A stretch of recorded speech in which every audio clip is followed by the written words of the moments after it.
l'avez sûrement su, il y a quelque temps, on a fait un petit rayon thématique un peu à part hein, sur le monde culinaire. On a d'ailleurs à cette occasion réussi à extraire une recette d'une de ces BD, comme quoi même la BD peut donner du réel. Et là, ce rayon étant terminé, j'ai quand même envie de faire un petit point d'orgue sur un vieux coup de cœur, parce qu'il doit avoir ouais, un an, peut-être même deux. Un vieux coup de cœur qui, ma foi, m'a laissé un très bon souvenir et que j'ai envie de repartager avec vous. L'occasion de ces remises en avant d'été va me le permettre.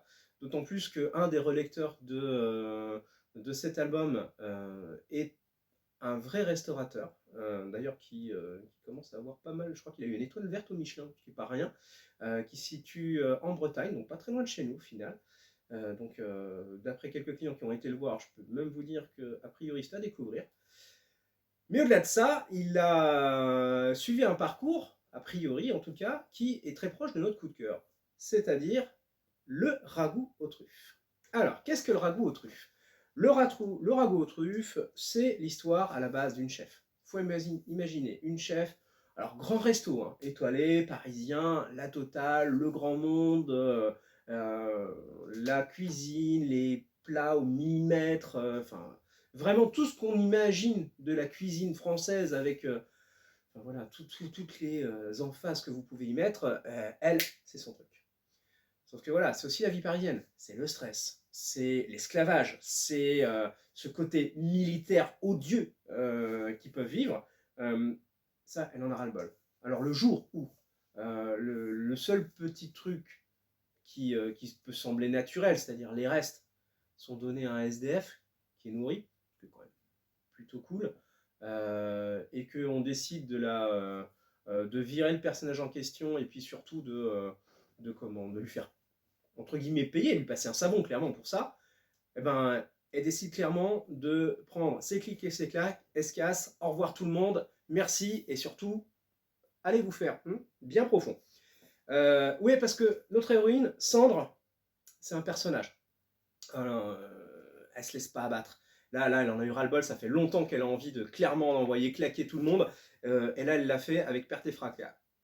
Alors, par contre, voilà, c'est une sacrée descente parce que hop, on part, on claque. Elle est même avec. Enfin voilà, ils avaient des projets, elle est en couple, etc. Et elle décide de retourner dans sa campagne natale avec sa mère.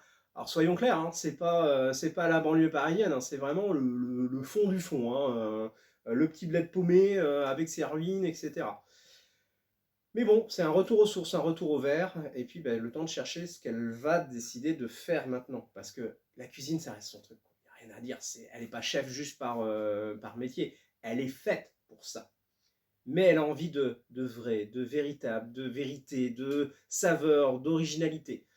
Donc, elle va se mettre au vert. Bon, après, c'est pas forcément le meilleur lieu, hein, parce qu'elle allait se mettre au vert avec sa mère. Et sa mère et elle, c'est pas l'entente cordiale. Enfin, pas tout le temps, en tout cas. Il y a, il y a des petites différences, il y a du passé, pour pas dire du passif. Enfin bon, bref. Sauf que, elle a une originalité, sa mère, quand même. Elle a un jardin. Bon, c'est plus un jardin, c'est la forêt amazonienne. Et je parle pas parce qu'il y a des mauvaises herbes partout. Non, parce qu'il y a une multitude de plantes, d'aromates. C'est le rêve de tout jardinier, mais aussi de tout cuisinier. Parce qu'il y a vraiment, clairement, rien qu'en allant dans le jardin, vous pouvez faire des repas et des repas et des repas et des repas et des repas. J'en ai encore pour des heures avant de dire ça. Euh, et là, elle vient une idée. Et si je me servais de ça? Si j'ouvrais mon propre restaurant, mais en y faisant ma cuisine locale, terroir, avec ce qu'il y a autour, pourquoi pas? Par contre, ça veut dire attirer du monde alors qu'on est au centre de nulle part. Hein. C'est pas la Creuse, mais quand même. Il va falloir monter tout un projet, monter quelque chose, faire quelque chose d'original, faire parler de soi, et puis surtout prouver. Prouver qu'on est capable de faire des choses vraies, qui ont du sens, qui ont du goût, qui sont originales.